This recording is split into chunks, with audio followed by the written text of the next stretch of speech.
quiet beach in Punta Cana, Dominican Republic. The moonlight glimmers off the water, and the soft crash of waves sets the scene for a spring break night. But on March 6, 2025, that same beach became the site of one of the most baffling missing person cases in recent history. The young woman at the center of this tragedy was Sudiksha Konanki, a 20-year-old Indian-born student living in Virginia, United States. She was brilliant, ambitious, and just beginning her journey toward a career in medicine. But on that night, in the early hours of the morning, Sudiksha vanished, leaving behind a trail of questions, contradictions, and heartache. Her story has drawn attention across continents. News headlines carried her name in both the US and India. True crime communities dissected the details on YouTube. Families sent warnings to students traveling abroad. And at the core of it all lies one haunting question. What really happened to Sudiksha Konanki on the shores of Punta Cana? This documentary explores her disappearance in 5 parts. We'll begin with Sudiksha's background and the life she built. Then we'll reconstruct the timeline of her final night.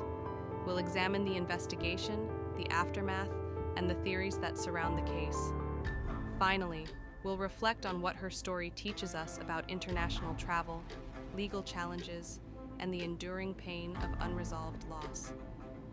To understand the impact of this case, we must first understand the young woman at its center. Birth and early life. Sudiksha Konanki was born on December 13, 2004 in India, to parents Subarayudu and Sridevi Konanki. When she was just 2 years old, her family immigrated to the United States, settling in Virginia. She grew up as a permanent U.S. resident, navigating the balance of Indian traditions and American life. Her family described her as diligent, kind, and goal-driven. Teachers remembered her as one of those rare students who combined intelligence with empathy. Friends admired her humility despite her achievements. Education and aspirations. Sudiksha attended Thomas Jefferson High School for Science and Technology, one of the most selective high schools in the U.S. Known for its rigorous STEM curriculum, the school nurtured her passion for biology and chemistry. After graduation, she enrolled at the University of Pittsburgh, where she pursued a double major in biology and chemistry, aiming for medical school. She dreamed of becoming a doctor, a dream shaped by both her academic curiosity and her desire to help others. In interviews and social media posts, she often expressed excitement about the future, the possibilities of science, and her commitment to making a difference.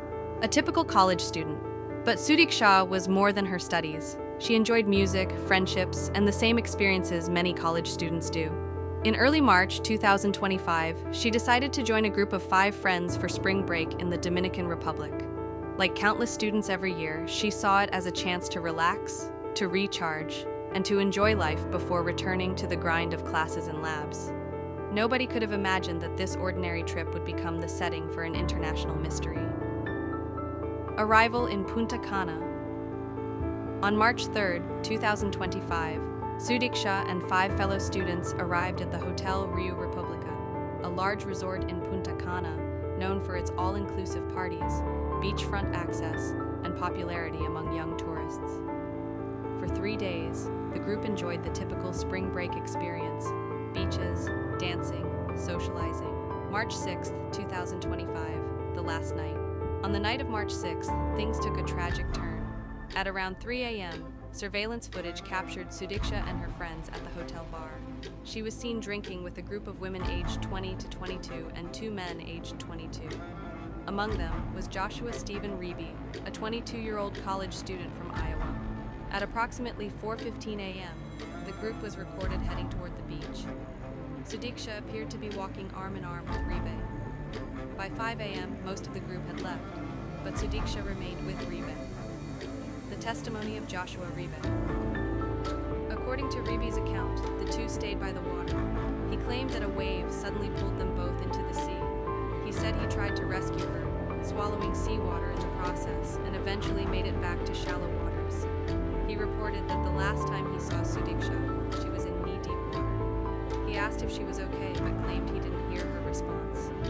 Feeling exhausted, he vomited seawater and eventually lay down on a beach chair, where he fell asleep.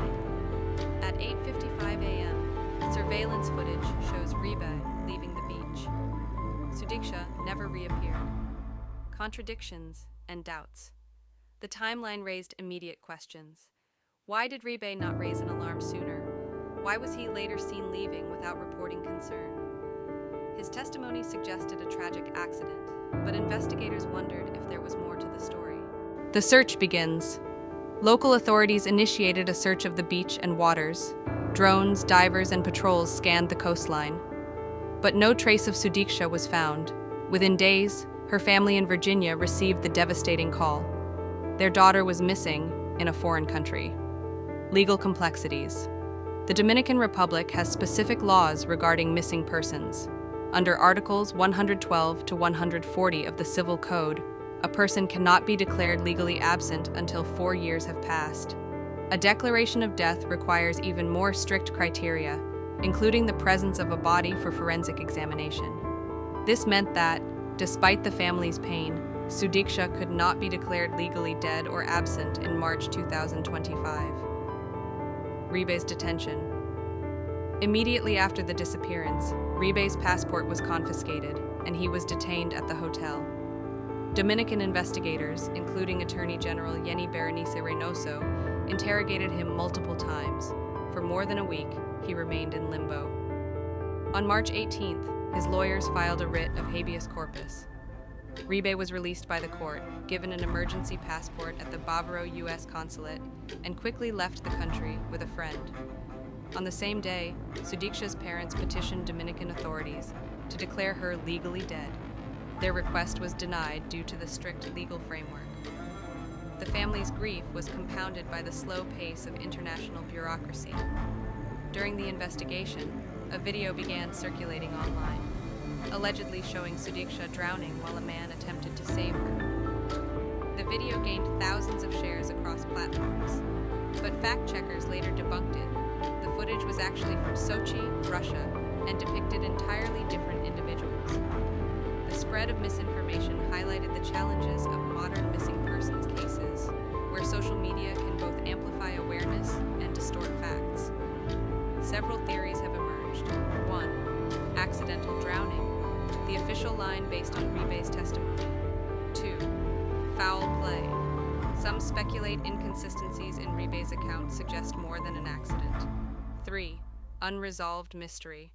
With no body recovered, the truth remains elusive. Each theory carries weight, but none has been proven. For Sudiksha's parents, the loss remains unbearable.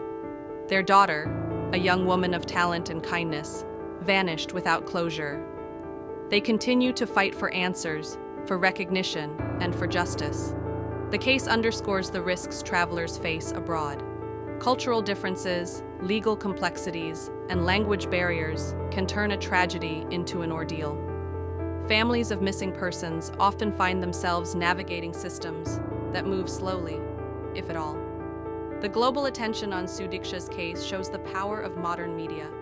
From mainstream outlets to independent YouTube creators, coverage ensured her name was not forgotten. But the same media ecosystem also spread false information, complicating the search for truth. Every year, thousands of people vanish worldwide. Some cases are solved quickly, others remain open for decades. Sudiksha's disappearance is part of this larger phenomenon, a reminder of how fragile life can be, and how justice often depends on persistence and international cooperation. The story of Sudiksha Konanki is one of brilliance cut short, of questions unanswered, and of a family still waiting for closure. On that beach in Punta Cana, a young life full of potential disappeared into mystery. As we reflect on her case, we remember that behind every missing person's name is a life, a family, and a story worth telling. And though the waves of Punta Cana carried away the last known trace of Sudiksha, her legacy continues. As a daughter, a student, and a reminder of the importance of truth and justice.